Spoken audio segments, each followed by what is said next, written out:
Ang bayan ng San Manuel, Isabela, sa rehiyon ng Cagayan Valley, isang fourth-class municipality na may bilang ng populasyon na 34,740 ayon sa 2024 Census of Population and Housing.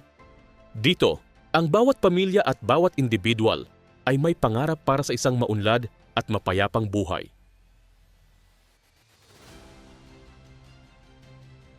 Pinamumunuan ni Honorable Mayor Faustino Dondon UD IV kasama ang Municipal Population, Gender and Development Office, MPOPGAD, ang malakas na suporta ng lokal na pamahalaan ay damang-dama ng komunidad at pamilya ng San Manuel. Ang MPOPGAD ay pinamumunuan ni Miss Mary Grace G. Pineda. Ang MPOPGAD ay may 7 dedikadong staff at isang natatanging istruktura. Ang pagkakaroon ng 19 na barangay population workers, isa sa bawat barangay na siyang nagsisilbing mga ugat ng serbisyo at impormasyon hanggang sa komunidad. Mula 2022 hanggang 2024, ang kabuuang budget para sa MPOPGAD ay umabot sa halos 2.8 million pesos hanggang 3.7 million pesos taon-taon. So, dahil po dyan, nagkaroon po kami ng mga inadapt po namin yung mga ginagawa sa national office, sa regional office, yun yung mga breaking the barriers, Shape A, parenting trail, at hindi lang po yun ibinigay namin basta sa tao, kundi bumuo po kami ng mga pool of trainers para mas mapagtibay at mas marami yung mga magtutulong-tulungan para ma-address yung mga issue ng mga kabataan. The best para sa akin yung napili namin pal contraceptive para maibigay namin yung magandang future ng aming anak. Kagaya na lang yung daily needs niya sa school.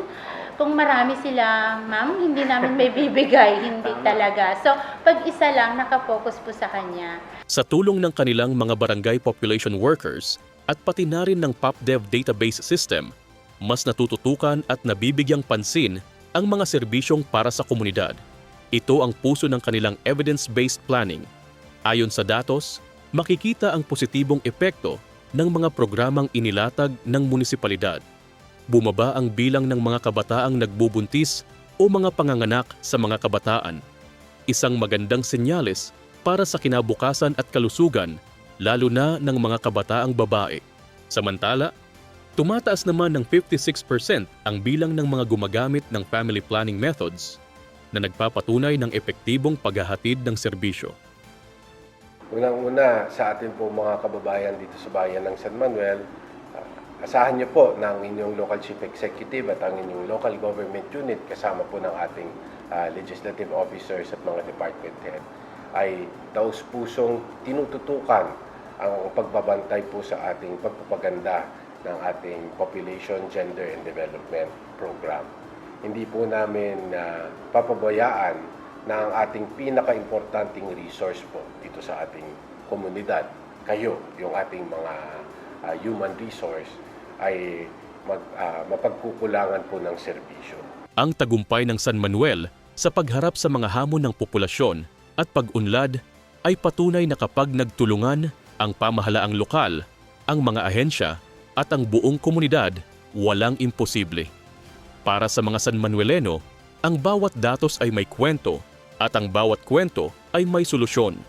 Ito ang diwa ng tunay na pag-unlad, inclusive, sustainable at nakatuon sa tao. Para sa matatag, maginhawa at planadong pamilyang Pilipino.